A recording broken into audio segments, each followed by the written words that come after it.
Diarrhée surtout na likolo bato à côté kuna eko ya sango diarrhée moyen kaka te bato ba ko mona pasi ba ko kufa biso pe ato na biso na pompe te forage yo basala ki biso o ekufi ba yiko bongisa biso yango te to ko melaka mai ebale.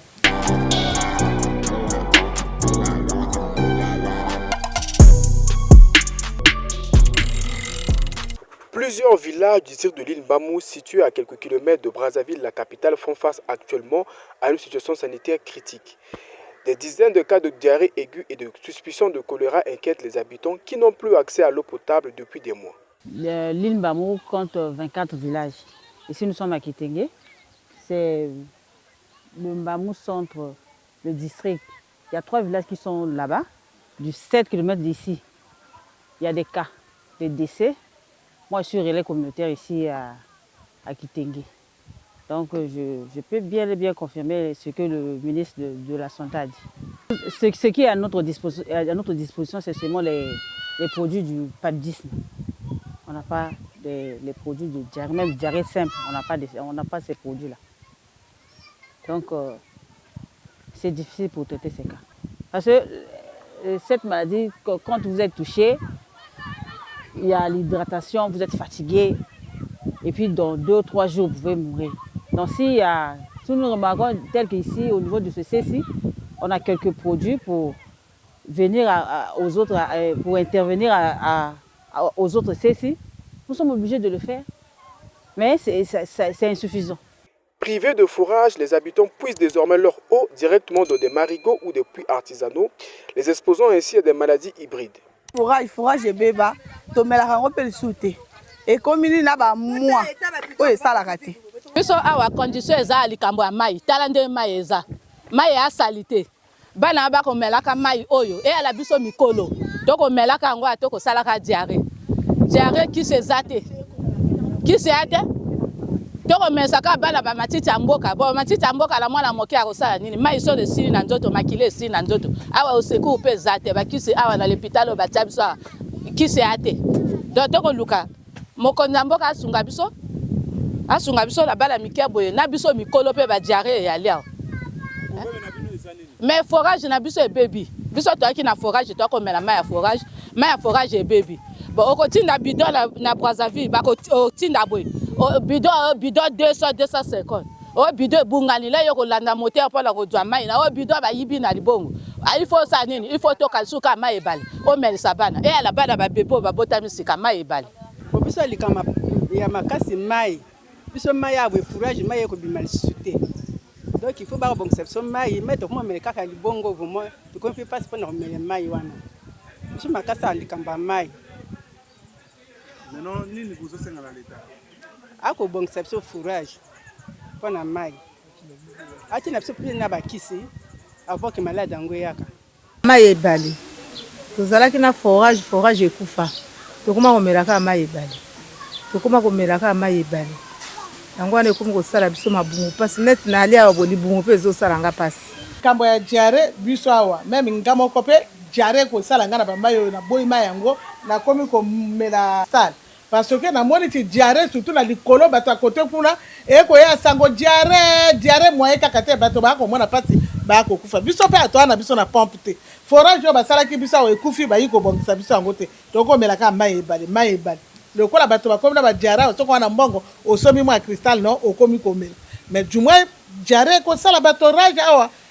Mais ngana monte ngana na malade ma kolona ko yoka kaka te entel kuna diarrhée mo entel kuna diarrhée mo entel. So ko la mke bo tali parfois na tali le kinanga aye ngana butu na lalite diarrhée ngala be yo zo le bana menga vraiment vrai diarrhée na ko boya ko loba sangwe pa bana pona ba ya ko loba ngati mama bima ngana na makambo na ngaya. Yango wana ngape na fandi na ko melaka ba kisi mzwa nini lokole bandika bonayo kaka ko sito diarrhée wana ezo boma na bandi déjà ko melaki na kati pe na komi ko melala ngaka cristal à peine soki na sali diarrhée te lelo soki 2 ou 3 jours on a komi bien diarrhée boko esali nga 2 semaines donc na mela ba kisi lokwa na mela te na sala botina chiki na komo mela mai na ngaka cristal siko ça va mai kaka esale to awa pe ba toilette pe elite bato basala ka ba besoin bakina ko boaka pe kana mai donc bato pe ba ko mela pe kaka ba mai yango donc bato vraiment en tout cas ça ne va pas. Oui et comme pour les bana na bana mike bazo nena so ba neni boy lelo lobi boy diarrhée fatigue mbala moko bana bazo kona ka aussitôt na diarrhée ka lelo na lobi tokendaka à l'hôpital no bapiaka bakisi omela ka bakisa mike ya baloba ya kisasa o kaka.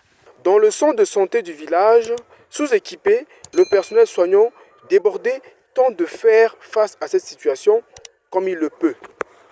Ça passe au moins 2-3 ans, on s'est retourné comme ça. Ou bien par nos propres efforts, comme ça. Si on trouve une malade, momentanément, on garde l'argent là pour encore relancer les produits pour que ça puisse nous servir.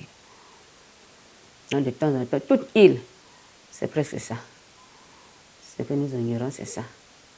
Au lieu de venir de temps en temps nous secourir, ou bien nous venir nous prendre en charge, ce que nous déplorons, c'est ça. Bon.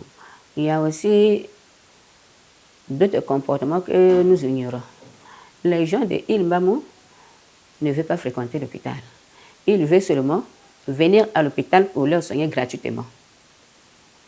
Bon. Si on leur soigne gratuitement et que le produit là fini, on va faire comment pour encore relancer? Moutou Ngombe jusqu'à Lisanga. En tout cas, si vous partez là-bas, vous aurez pitié.